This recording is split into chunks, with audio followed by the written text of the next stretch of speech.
உலகெங்கிலும் நடக்கும் முக்கிய நிகழ்வுகளை குறுஞ்செய்தி வடிவத்தில் தெரிந்து கொள்ள ஆதன் செயலியை டவுன்லோட் செய்யுங்கள். ஆதன் செயலியை டவுன்லோட் செய்ய டிஸ்கிரிப்ஷனில் உள்ள லிங்கை கிளிக் செய்யவும். கோவத்தை கண்ட்ரோல் பண்றதுக்கு நானும் என்னென்னமோ பண்ணிட்டேன், அதற்கு ஏதாவது சொல்யூஷன் இருக்கா? முதல் விஷயம் வந்து கோவத்தை கண்ட்ரோல் பண்ணணும்னு நினைக்கக்கூடாது. முதல் விஷயம், கோபம் ரைஸ் ஆக காரணம் என்னை நான் கண்ட்ரோல் பண்ணி வச்சுக்கிறது, இல்லைன்னா நான் மற்றவங்கள கண்ட்ரோல் பண்ணி வச்சுக்கிறது, இல்லைன்னா நான் சொல்கிறது அவங்க செய்யணும். நம்ம கோபமே இல்லாமல் ஒரு நல்ல லைஃப்பை லீட் பண்ணணும் அப்படின்னா டெஃபினெட்லி யோகா ப்ராக்டிஸ் செய்யணும். மனசு தான் இருக்கிறதுலையே அடிப்படைங்க. இந்த உடம்பு கூட வந்து செகண்டரி தான் இம்பார்ட்டண்ட்டு. நிறைய உடல் பயிற்சி செய்யணும்னு சொல்ல காரணம் அதுதான். ஏன்னா உங்களுக்குள்ளே அந்த எனர்ஜி ரைஸ் ஆகும்போது டெஃபினெட்லி உங்களை அறியாமல் கற்றுவீங்க. ஸ்போர்ட்ஸில் இல்லை எந்த ஒரு ஃபிசிக்கல் ஆக்டிவிட்டியுமே இல்லை அப்படின்னா அவங்க வீட்டில் கற்றுவாங்க.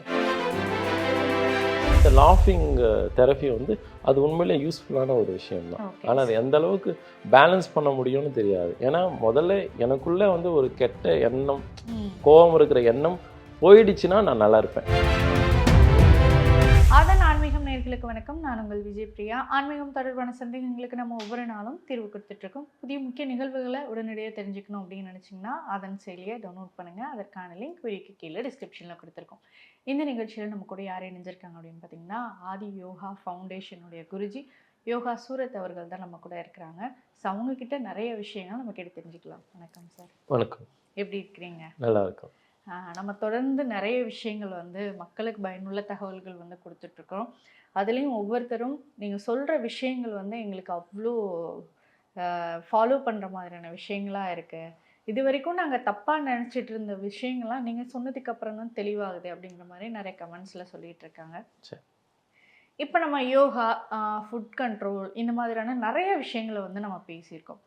ஆனால் நம்ம மனம்தான் எல்லாத்துக்கும் காரணம் அப்படின்ற ஒரு விஷயம் பார்க்குறேன்.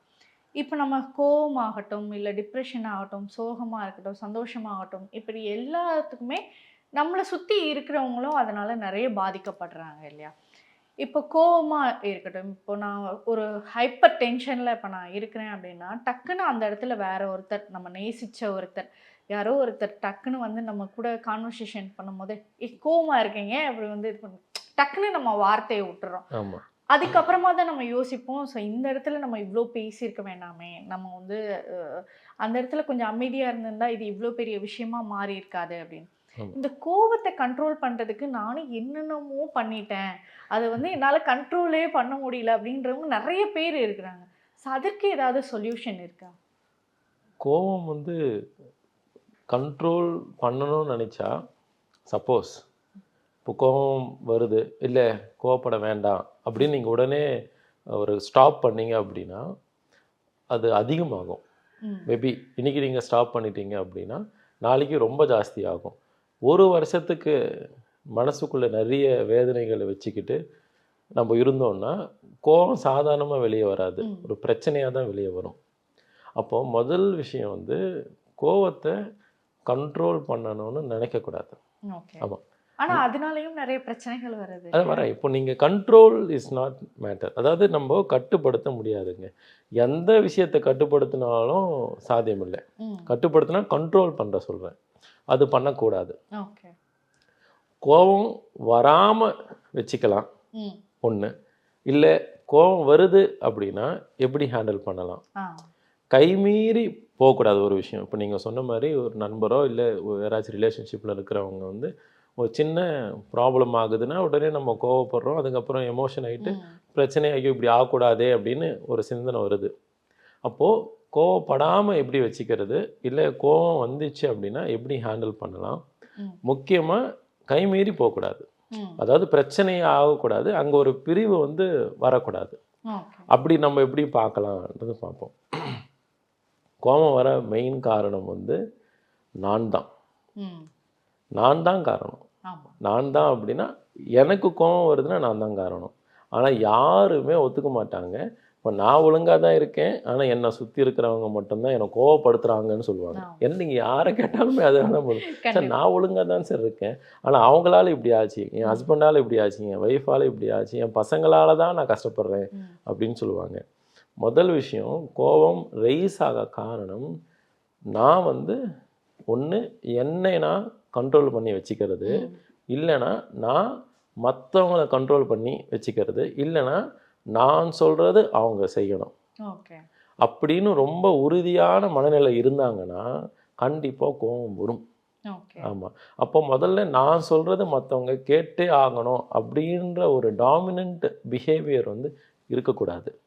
ஏன்னா அந்த டாமினன்ட் பிஹேவியரே வந்து நான் அப்படின்ற இடத்துல இருந்து தான் வருது, நான் தான் அப்படின்ற இடத்துல இருந்து தான் வருது. என் பேச்சு நீ கேட்கணும். எனி ரிலேஷன்ஷிப் யாராக வேணா இருக்கட்டும், அது வந்து பாஸ் அண்ட் எம்ப்ளாயியாக இருந்தாலும் சரி, ஃப்ரெண்ட்ஸாக இருந்தாலும் சரி, நான் சொல்கிறது நீ கேட்கணும் அப்படின்னு முதல்ல நினைக்கக்கூடாதுங்க. அப்படி நினைச்சாலே நம்ம கண்டிப்பாக தோற்று போயிடுவோம். ஏன்னா பல ஞானிகள் சொன்ன விஷயம் வந்து கோபத்தால் கண்டிப்பாக சாதிக்க முடியாது, தோல்வி தான் கடைசிக்கு. எவ்வளோ சாதனை பண்ணாலுமே கோபம் வந்தால் நம்ம கடைசிக்கு தோற்று போயிடுவோம்.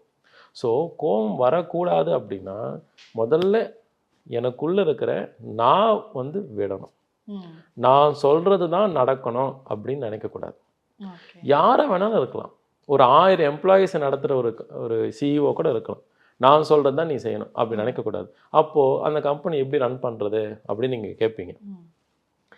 எம்ப்ளாயீஸுக்கு ஏற்ற மாதிரி அவங்களுக்கும் ஒரு நல்ல பெனிஃபிட் கொடுக்குற மாதிரி ஒரு நல்ல பாஸாக இருந்தால் அந்த கம்பெனி ரன் ஆகும். ஸோ எல்லாருக்கும் நல்ல ஒரு தேவையை வந்து பூர்த்தி செய்கிற பாஸாக இருந்தால் அங்கே வேலை நடக்கும். நீங்கள் கோபம் காட்டி தான் உங்கள் வேலையை பண்ண வைக்க முடியும்னு நினச்சிங்கன்னா அந்த எம்ப்ளாயி இருக்க மாட்டாங்க. அவங்களும் ஒரு நாள் கோவப்பட்டு வெளியே போக தான் செய்வாங்க. கடைசிக்கு மன வருத்தம் வந்து 2 பேருக்குமே உண்டு. ஸோ கோவப்படுறவங்களுக்கும் மன கஷ்டம் வரும், யாராச்சும் திட்டினாங்க அப்படின்னாலுமே அவங்களுக்கும் மன கஷ்டம் இருக்கும். ஸோ 2 இடத்துலையுமே மன கஷ்டம் இருக்கும். அப்போ முதல் விஷயம், கோபம் வரக்கூடாது அப்படின்னா நான் அப்படின்றத விடணும், நான் சொல்கிறது தான் செய்யணும் அப்படின்னு நினைக்கக்கூடாது. அதே மாதிரி அப்போ கண்ட்ரோலிங் தான் நான் மற்றவங்கள கண்ட்ரோல் பண்ணுற விஷயம், இதுதான் மெயின்.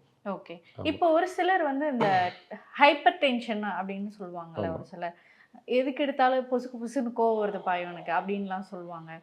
ஒரு சிலர் வந்து இந்த கோவத்தினால தன்னைத்தானே காயப்படுத்திக்கிறவும் இருக்காங்க, மற்றவங்களை காயப்படுத்துறவும் இருக்காங்க.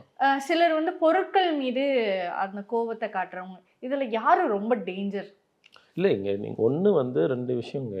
கோவம் யாருக்கு வந்தாலுமே ஒன்று நான் மற்றவங்கள தாக்குவேன், மற்றவங்கள ஹர்ட் பண்ணுவேன், மற்றவங்கள சாவடிப்பேன், இல்லைன்னா என்ன நான் சாவடிச்சுப்பேன். இது 2மே நடக்கும். அப்போ இந்த 2 மனசு இருக்கிறது வந்து ஒரு நபருக்கு ஒன்று நான் ஒருத்தவங்களை தாக்கணும் அப்படின்னு இருக்கும், இல்லைன்னா என்னை நான் சூசைட் பண்ணிக்கணும்னு இருக்கும். இந்த 2 தான் இருக்கவே செய்யும். இது 2மே தப்பு தான். அப்போ ஒன்று இந்த மனசு இருக்கும், அதாவது ஒன்று டிப்ரெஷன், இல்லைன்னா அக்ரெசிவ். அக்ரெசிவ்னா மற்றவங்கள தாக்குறது, டிப்ரெஷன்னா என்னை நானே சாவடிச்சுக்கிறது. அப்போ இது ஒன்று இந்த மனிதர்களுக்கு இந்த மாதிரி இல்லை இந்த மாதிரி இருக்கும். இது 2மே தப்பு தான்.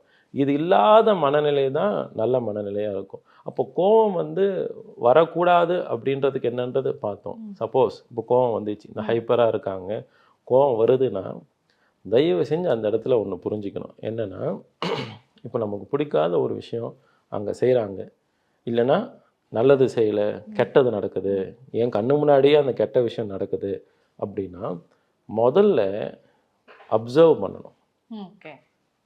What ever happens first observe பண்ணுங்க. Don't react immediately. உடனே அதுக்கு பேசக்கூடாது, உடனே ரியாக்ட் பண்ணாதீங்க. என்ன நடக்குதுன்னு பாருங்கள். ஒரு 5 மினிட்ஸ் முன்னாடி ஏதோ ஒரு நடந்திருக்க விஷயத்துக்கு உங்களுக்கு கோவம் வரும். ஒரு 5 நிமிஷம் வெயிட் பண்ணி பார்த்தீங்கன்னா சட்டுன்னு அந்த விஷயம் க்ளோஸ் ஆகிருக்கும், வாய்ப்பு இருக்குது. ஃபார் எக்ஸாம்பிள், நம்ம வந்து பெரியவங்களுக்கும் பசங்களுக்கும் கிளாஸ் எடுத்துகிட்ருக்கோம். நம்ம கிளாஸ் எடுத்துகிட்டு ஒரு சின்ன பொண்ணு, புது பொண்ணு கிளாஸை வந்து ஜாயின் பண்ணாங்க, சரியாக செய்யலை. நம்ம என்ன பண்ணுவோம், கொஞ்சம் கையை காலை பிடிச்சிட்டு இப்படி பண்ணுமா அப்படின்னு இப்படி கையை காலை தூக்கி நிற்க வைக்க பார்க்குறோம். ஸோ இந்த மாதிரி கையோ இல்லை காலையை தூக்கி நிற்க வைக்கிறேன். அந்த பொண்ணுக்கு என்ன வயசு, ஒரு 6 வயசு தான். அந்த பொண்ணுக்கு பயங்கர கோவம் வந்துச்சு. கோவம் வந்து இந்த வேஷ்டியை பிடிச்சி இழுத்துச்சு. நான் வந்து இங்கே கவுண்ட்டு கொடுத்துட்ருக்கேன். ஸோ என்னடா அதுன்னா நான் எதுவும் பண்ணலை, ஏன்னா நான் கவுண்ட்டு போயிட்டுருக்கு, கிளாஸ் போயிட்டுருக்கு. நான் அமைதியாக இருந்தேன், வெறும் கையை ரிலீஸ் பண்ணிவிட்டு இப்படி வந்துட்டேன். ஆனால் கூட இருக்கிற மற்ற ஸ்டாஃப் எல்லாம் இருப்பாங்க இல்லையா, அவங்க போயிட்டு அந்த குழந்தைகிட்ட அம்மா அப்படியெல்லாம் பண்ணாதம்மா, ப்ராக்டிஸ் பண்ணுமா அப்படின்னு சொல்லிட்டு சொன்னாங்க. ஸோ நான் எதுவுமே சொல்லலை. அதுக்கப்புறம் அந்த பொண்ணுக்கிட்ட எதையுமே சொல்லலை, எதுவும் பேசலை. ஆனால் கிளாஸ் முடிஞ்ச பிறகு கூட இருந்த ஸ்டாஃபும் அவங்க அம்மாவும் கூட இருந்தாங்க ஆக்சுவலி. உடனே அவங்க அம்மாவும் அந்த ஸ்டாஃப் எல்லாருமே சேர்ந்து என்ன பண்ணாங்கன்னா, அந்த குழந்தைகிட்ட வந்து இந்த மாதிரிலாம் கோவப்படாத, மாஸ்டர் கிட்ட போய் சாரி சொல்லு முதல்ல அப்படின்னு சொல்லி ஒரு சாக்லேட்டை கொடுத்துட்டு உடனே அந்த குழந்தைய மனசை மாற்றி அந்த பொண்ணு கூல் ஆயிட்டா. அதுக்கப்புறமா உடனே கிட்ட வந்து சாரி சொன்னான். சப்போஸ் நம்ம அந்த இடத்துல வந்து அந்த குழந்தைகிட்ட பலார் நடிக்கிறதோ இல்லைன்னா வேற ஏதாச்சும் நம்ம ஓவர் ரியாக்ட் பண்ணோம் அப்படின்னா, அப்போது அந்த பொண்ணுடைய மனசை வந்து இன்னமும் வேதனைப்படும். ஒழுங்கா யோகாவும் செஞ்சுருக்க மாட்டான். அங்கே இருக்கிற எல்லா சுச்சுவேஷன் ப்ராக்டிஸ் பண்ணிட்டு இருக்காங்கன்னா எல்லாருமே டிஸ்டர்ப் ஆகிருப்பாங்க. நான் என்ன சொல்ல வரேன்னா, ஸோ ஏதோ ஒரு விஷயம் நம்மளை கோவப்படுத்துகிற மாதிரி ஒன்று வருதுன்னா கூட உடனே ரியாக்ட் பண்ணாதீங்க. ஒரு 5 நிமிஷம் வெயிட் பண்ணுங்க. அதையும் தாண்டி உங்ககிட்ட ஒருத்தங்க வந்து நீ இப்போ பதில் சொல்ல போறியா இல்லையா, இல்லைன்னா நான் உன்னை வந்து ஒரு வழி பண்ணிடுறேன், உன்னை இல்லைன்னு ஆக்கிடுறேன் அப்படின்னு ஒருத்தவங்க சொல்கிறாங்கன்னா ஒரு விஷயத்த மட்டும் செய்யுங்க. சரிப்பா இன்னைக்கு வேண்டாம், நாளைக்கு பேசலாம் அப்படின்னு சொல்லலாம். இது வந்து சமாளிக்கிறதுக்கு, உங்களால் ஹேண்டில் பண்ணுறதுக்கு நான் சொல்கிறேன். கோவம் வந்துடுச்சு, ரொம்ப மோசமான ஒரு சுச்சுவேஷன், எல்லாருமே ஒரு பிரச்சனையில் இருக்காங்கன்னா தயவு செஞ்சு அந்த பிரச்சனையை பண்ணாமல் நாளைக்கு பார்க்கலான்னு சொல்லணும். ஏன் அப்படின்னா, என்றைக்குமே ஒரு 24 மணி நேரம் நம்ம ஒரு டைம் டியூரேஷன் கேட்குறோம் அப்படின்னா அப்போ என்ன ஆகும்னா மனநிலை எல்லாருக்குமே மாறும், வாய்ப்பு இருக்குது. பிரச்சனை பண்ணவங்களுடைய மனநிலையும் மாறும், கஷ்டப்படுறவங்களுடைய மனநிலையும் மாறும். அந்த மனநிலை மாறுறதுக்கு தான் அந்த ஒரு நைட்டு ஸ்லீப் நடக்குது, அந்த 24 hours வந்து நடக்கும். இந்த டைமில் வந்து அவங்க மனசுலேயே வந்து ஒரு சின்ன சாந்தம் கிடைக்கும் வாய்ப்பு இருக்குது. அதையும் மீறி சில பேர் மனசுலேயே வந்து ஒரு இது வச்சுப்பாங்க, வேணும்ட்டு. அது வந்து வேணும்ட்டு பண்ணுறது. சால்வ் பண்ணணும்னு நினைக்கிறவங்க வந்து கொஞ்சம் பொறுமையாக தான் இருக்கும். ஸோ அப்போ ஒரு கொஞ்ச நேரம் வெயிட் பண்ணுங்க, இல்லை ஒரு நாள் வெயிட் பண்ணுங்கன்னு சொல்கிறது வந்து ஒரு சமாளிக்கிற ஒரு சுச்சுவேஷனாக வந்து இருக்கும். ஸோ இது இல்லாமல் கோவம் வந்து வரக்கூடாது அப்படின்றது உண்மை. வருது அப்படின்னா தயவு செஞ்சு டைம் எடுத்துக்கோங்க. ஆமாம், இது இல்லாமல் நம்ம கோவமே இல்லாமல் ஒரு நல்ல லைஃப்பை லீட் பண்ணணும் அப்படின்னா டெஃபினெட்லி யோகா ப்ராக்டிஸ் செய்யணும். ஆமாம், ஏன்னா நம்மக்கிட்ட பண்ணவங்க சொன்னதால் நம்ம சொல்கிறோம். சரி, முன்னாடியெல்லாம் நான் வந்து சின்ன விஷயத்துக்கே கோவப்படுவேன். என் குழந்தை வந்து சின்ன விஷயந்தான் செஞ்சுருப்பா, ஆனால் அதுக்கே நான் ரொம்ப எரிஞ்சு விழுவேன் அவன் மேலே. ஆனால் இப்போ எனக்கு அதெல்லாம் தோண மாட்டேங்குது அப்படின்னு சொல்லுவாங்க. அது காரணம் என்னென்னா, நீங்கள் சொன்ன மாதிரி முதல்ல வந்து மனசு தான் இருக்கிறதுலையே அடிப்படைங்க. இந்த உடம்பு கூட வந்து செகண்டரி தான் இம்பார்ட்டண்ட்டு, மனசு தான் மெயின். ஏன் அப்படின்னா, இந்த மனசு இல்லைன்னா இந்த உடம்பே உருவாகாது. ஸோ மனசுல மூலியமாக தான் இந்த உடம்பே உருவாயிருக்கு. அதாவது நம்மளுடைய எண்ணம் தான் வாழ்க்கை அப்படின்ற மாதிரி எண்ணத்தினால தான் இந்த உடம்பே உருவாச்சு. அப்படி தான் நம்ம வாழ்ந்துட்டு இருக்கோம். அப்போது இந்த மனசு தான் ரொம்ப ரொம்ப ரொம்ப முக்கியமான ஒரு விஷயம்.